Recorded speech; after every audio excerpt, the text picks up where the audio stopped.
সহজে কীভাবে নির্ণয় করা যায় লক্ষ্য করি। তো প্রথমে 101 সংখ্যাটা এখানে লিখে নিব। এটাকে অক্টাল সংখ্যার বেজ 8 দ্বারা ভাগ করব।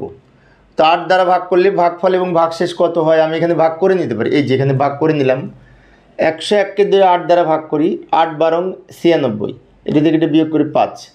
তাহলে আমরা ভাগ করে ভাগফল পেলাম 12, এটা প্রথমে লিখব। আর ভাগশেষ যে 5 পেলাম এটা শেষে লিখব। লেখার পরে এই 12কে আবার 8 দ্বারা ভাগ করব। 12কে যদি 8 দ্বারা ভাগ করি, এই যে 12কে 8 দ্বারা ভাগ করলে ভাগফল 1, ভাগশেষ 4 হবে। ভাগ তো আমরা নিশ্চয় করতে পারি। তো ভাগফল যে 1 আছে এটা প্রথমে লিখব, ভাগশেষ যে 4 আছে এটা শেষে লিখব। লেখার পরে এই 1কে আবার 8 দ্বারা ভাগ করব, কিন্তু 1 ছোটো 8 বড়, ভাগ করা যায় না। তো ভাগফল হিসেবে যদি 0 লিখি, এই 1 ভাগশেষ হিসেবে শেষে লিখব। এবারে ভাগশেষগুলি নিচ থেকে উপরের দিকে যদি সাজিয়ে লিখি, উত্তর হবে 1, 4, 5। এই যে লক্ষ্য করি 145 8 ভিত্তিক অক্টাল সংখ্যা।